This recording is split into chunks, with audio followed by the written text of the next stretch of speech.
and welcome to the EdTech Podcast, live from Bett. We're right here in the heart of the show today, talking, listening and sharing conversations with educators, innovators and leaders from across the global education and technology community.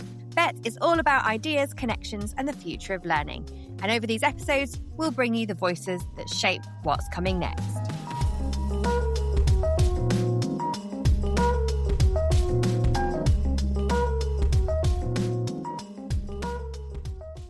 Welcome to day 3 of Bett. We are almost at the end of Bett 2026, and this is the EdTech Podcast. And we have the wonderful Canva with us. Hello, how are you? Hey, thank you so much for having me. Very, very happy to be here. Yeah, I'm doing well. Voice is slightly hoarse, you might be able to tell. 3 full days, although we actually have been doing stuff since Monday. So 5 almost full days of activities, talking, meeting people. So yeah, starting to take a bit of a toll on the voice, but other than that, feeling good. I can imagine. And without giving you too much FOMO, I know you were left in the UK, but everyone has also been in an event last week in Australia, right? From Canva?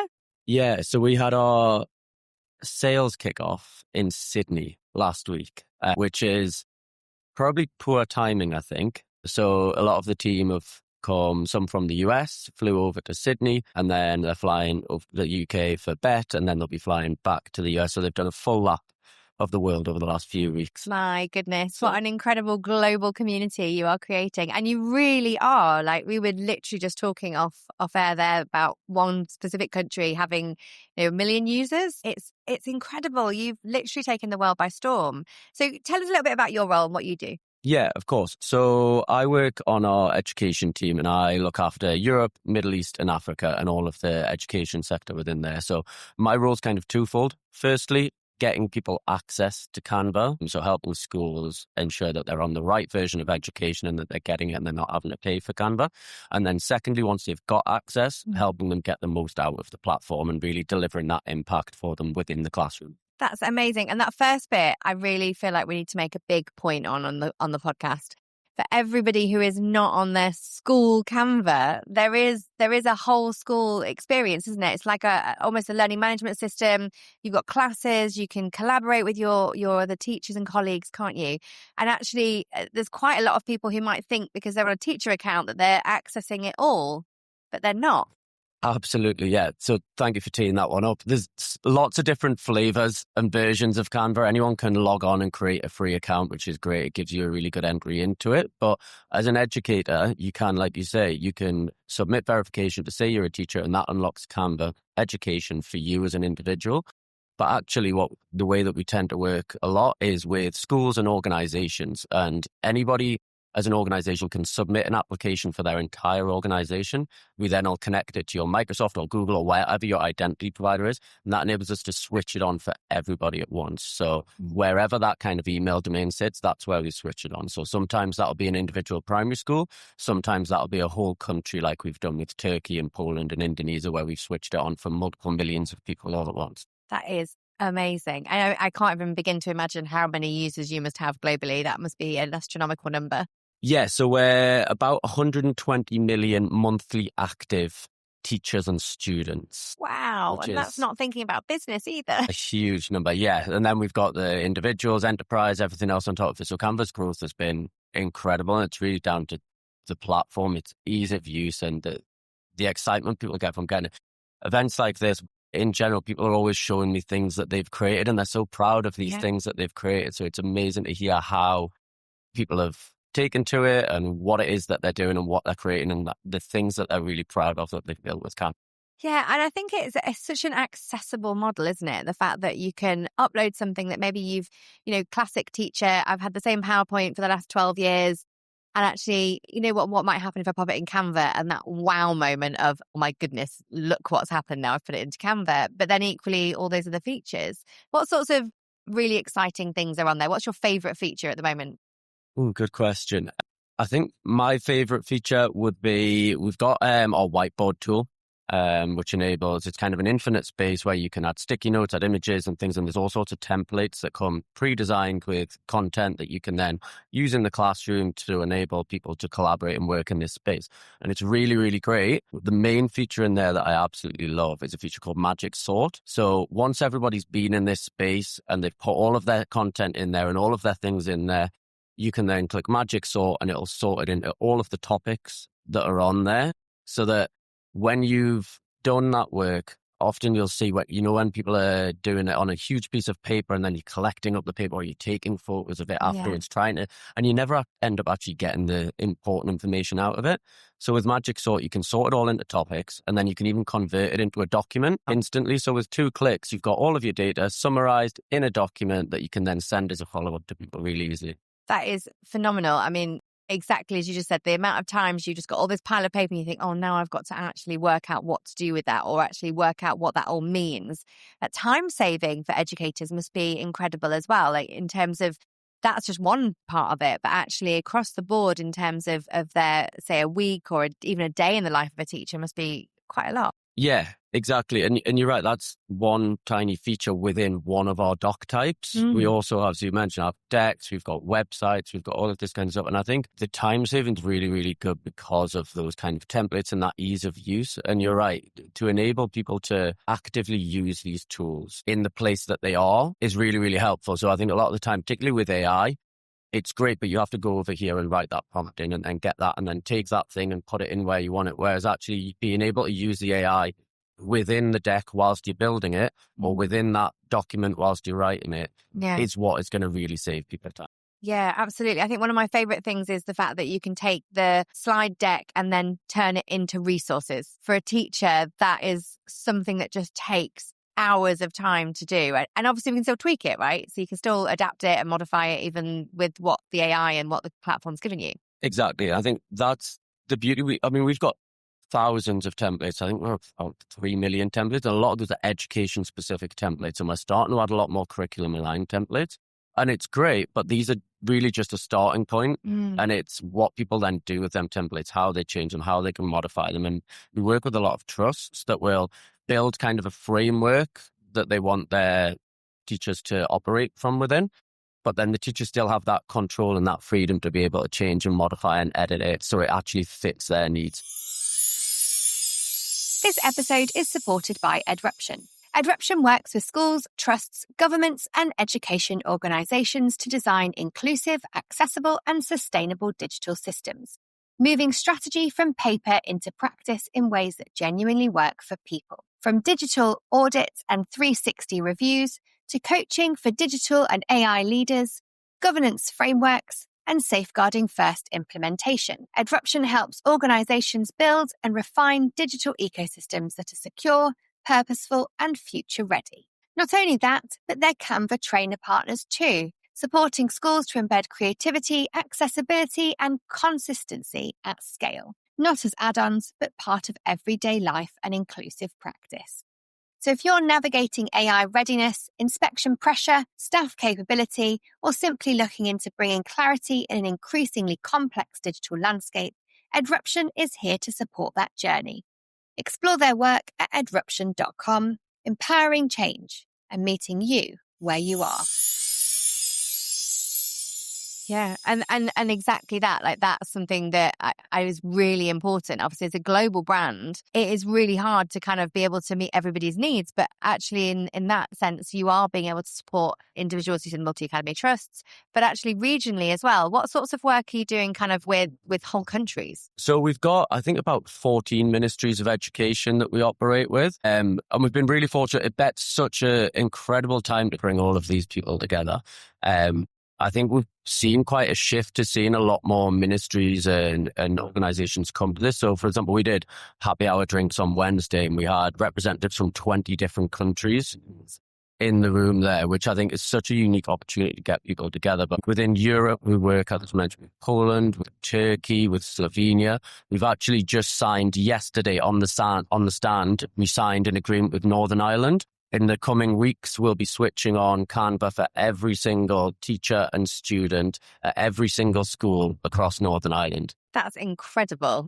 You make it sound really easy. I'm sure there's an awful lot of work in the background to be able to do that. But that, again, with the empowerment of that is going to be phenomenal. So how do you make sure that people are accessing the right sorts of things? How are you kind of being able to share that knowledge? Yeah. So to go back to kind of my role, that initial bit is that access part. But really the fun part and the exciting part is once they've got access, how we can help them get the most out of the tool. And that comes in loads of different forms. So we've got a really good network of training partners that can provide resources. We have loads of resources on Canva that actually a lot of people don't always realize. So we've got a section called Design School within Canva. In there, we've got certifications, but we also have little quick videos that you can find out how to do this. We have little activities and we call them learn and plays, but little resources that you can open up in Canva, figure out how you use it, and then on you go. So that's some of the kind of training side. But actually, when we operate at a country level, we're starting to do a lot more around what is the content that you want? How can we actually help with the initiatives that you're driving? So are you looking at AI? Do we operate as part of these AI labs or these design labs that you're working in? We've work in 10 design labs in Turkey as an example that we're supporting the ministry to roll out, where people will go and they'll learn about Canva, they'll learn about design, and they'll learn about things like that. So there's lots of things that we can do at a country level, but also even within individual trusts. When we work at a trust level, we can look at, right, what is it that you're trying to do? Do you want to host a podcast, for example, for your school? Here's a guide on how you do it, as well as the tool to actually do it as well. Yeah. And actually, even then, as a student entrepreneur or a teacher who kind of wants to inspire some young learners, the ability to then also have the whole suite of things, you can have your designs in there and things, can't you? Actually, they can sort of start to brand it and make it a real thing. And it's very tangible. I guess that link from education back to business and the real world is really close because of what you guys are able to do. It really is. And a lot of our people often ask us how we can give Canva away for free. And it's because we're really fortunate that we get a lot of revenue from enterprise and a lot of revenue from solopreneurs, content creators that see the value of Canva and want to pay for it. And that enables us to give it away for free. But the reason that they love Canva and the reason that they want to use Canva is because it helps their content be understood and be engaged with. And we see that content creators that use Canva to create content, businesses that use it for marketing, it really helps people resonate and understand the content that they're showing. And there's nowhere that quality is more important than in education. Yeah. If we can help a teacher engage a student, if we can help a teacher take their content and make it meaningful for that learner, we know they're going to engage with it more. We know they're going to improve in their educational outcomes as well. And I think that's where that crossover, like I say, between business and education is really, really strong within Canva. Yeah. And it's something actually that we hear a lot of companies saying you haven't got the skills coming from education. And actually this feels like a really strong collaboration of actually we can build those skills. We can make you ready, digitally fluent, ready in a way that perhaps we couldn't do before. Absolutely. So we often talk about reimagining learning and us entering now the imagination era, where we've been so focused on knowledge and knowledge retention, and now knowledge is so easily accessible that actually in order to prepare learners for the future, it's going to be things like creativity, that ability to collaborate, that ability to effectively communicate your message, which is all the things that Canva support with. So I think, in terms of preparing learners for the future, tools like Canva are going to be critical to driving those sort of. Bett 2026 may be done for another year, but the Bett story hasn't even begun. As the door closes here in London, the conversations we've been having don't stop. They travel. Across regions, systems, classrooms and communities, education and technology continue to evolve. And Bett remains part of that global journey. Over the months ahead, you'll see Bett showing up around the world at Bett Brazil in Sao Paulo from the 5th to the 8th of May, Bett Asia in Kuala Lumpur from the 23rd to the 24th of September, and heading to the US for Bett USA in Nashville from the 8th to the 10th of November, which was officially launched right here at Bett 2026.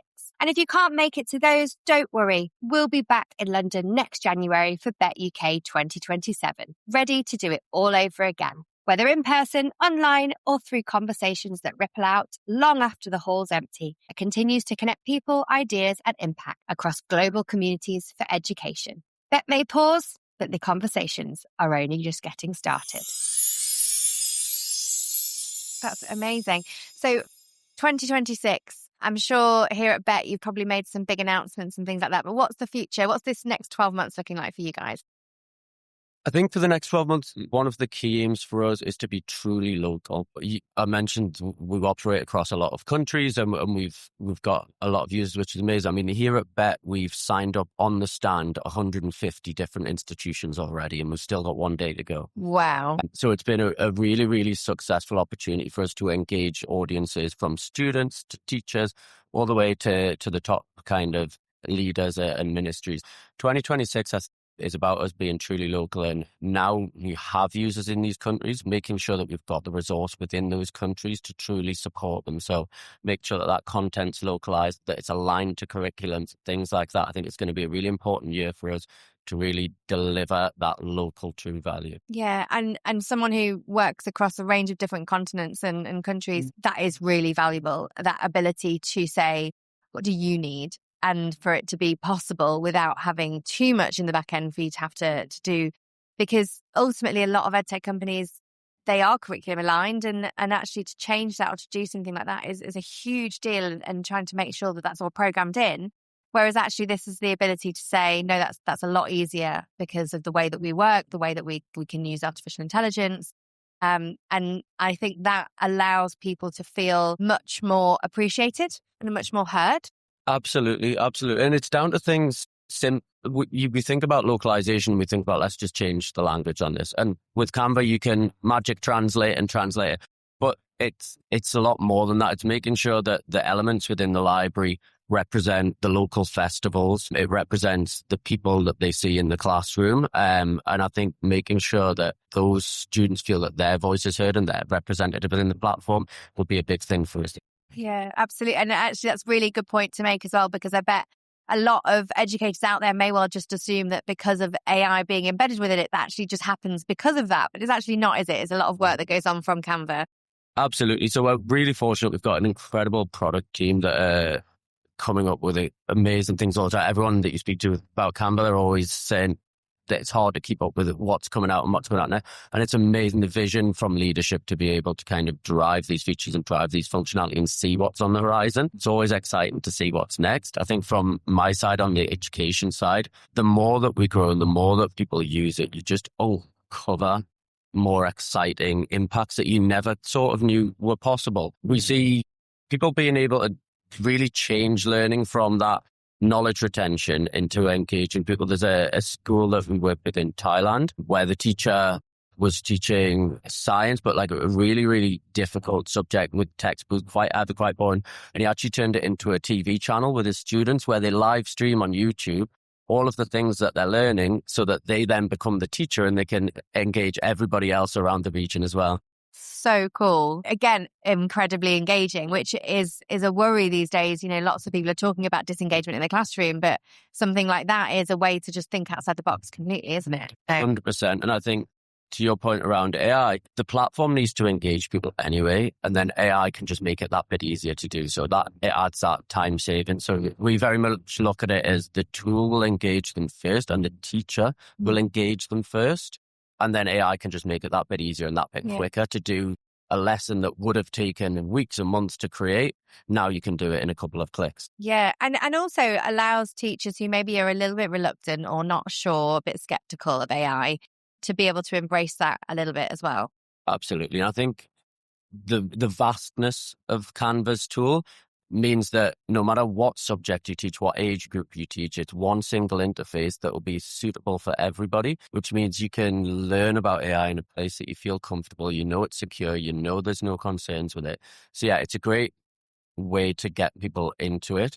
And the ease of use of Canva is what's kind of helped us organically grow. So often when we start working with schools, we'll do maybe a little set to introduce them to the menu, and this is where you click, and then let people play with it, and they'll get that thing that inspires them. They'll find that thing that resonates with them, and then they'll come back to us and say, right, now I want to learn everything. And then we can kind of start on the training and the development. Incredible. And I think the last little bit I'd love to just touch on is the integrations in terms of that connectivity with, you know, Google Classroom or things like that. Like that ability, like when did that come about, and how much has that made an impact in terms of in the classroom?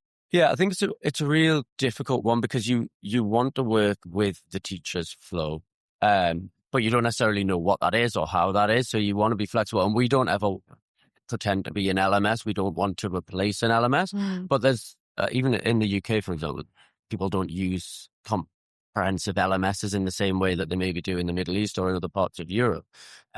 So we need to meet them where they are, and we've kind of gradually sort of learned what that is. So our integration with Google Classroom's really, really straightforward, and we just enhanced it at the end of last year to make it really easy to design something in Canva and share it with your students, either as a template or as a collaborative assignment that you can all work on together. And then the students can very easily access it, do their work, and submit it back to their teacher. And we're starting to roll that out more LMSs. I think we've got 12 LMSs that we support now, but also for those that don't, or those that have something more unique or more bespoke, there's an assign link now within Canva that you can just copy the assign link, put it wherever your students are. They can access it, they can submit it back without having to sort of go through any difficult integration. That's brilliant. Simplicity at its heart, right? That is fantastic. So having been at Bett, I mean, you've probably been in a lot of meetings, you've probably been in a lot of rooms, but is there anything else happening or anyone you've heard from this week that's been really interesting and someone that you kind of will be one to watch? You're right. I've been stuck in meeting rooms pretty much the whole week, but I did break out a little bit yesterday, and I saw on our stand some students from Lift School share. So not necessarily a tech vendor to watch out for, but these kids and their presentation skills were absolutely incredible. And they're talking about how they use Canva, why teachers should be using it, and things like that. And it came about from one of we run Canva clubs at school, and one of the members of the trust sent us this video of them presenting to the teachers in the staff room. And honestly, it's so beautiful to hearing them talk about it, and their enthusiasm and their presentation skills are incredible. So hearing them talk about that, we then invited them to Bett and seeing them, and I think they're ones to watch for the future as future leaders. In terms of tech, there's so many great products. I've hardly had a chance to walk around. But I've heard on the way in and in out everybody talking about Egypt Stand, which I haven't had a chance to see yet, but apparently is incredible. And in terms of technology, I think seeing some of the ed tech sort of startup areas, I'm really looking forward to have a little walk around there this afternoon. Friday afternoon tends to be a little bit quiet, so I'm going to have a walk around and see what I can spot around there. Absolutely. Definitely the EdTech startup section is definitely kind of a bit of a buzz and a really exciting kind of that beginning process of such amazing companies that, you never know, could be like Canva one day. Thank you so much for being with us, Matt. It's been brilliant having you here on the EdTech podcast. Thank you for your time. I've loved it. Thank you so much for having me.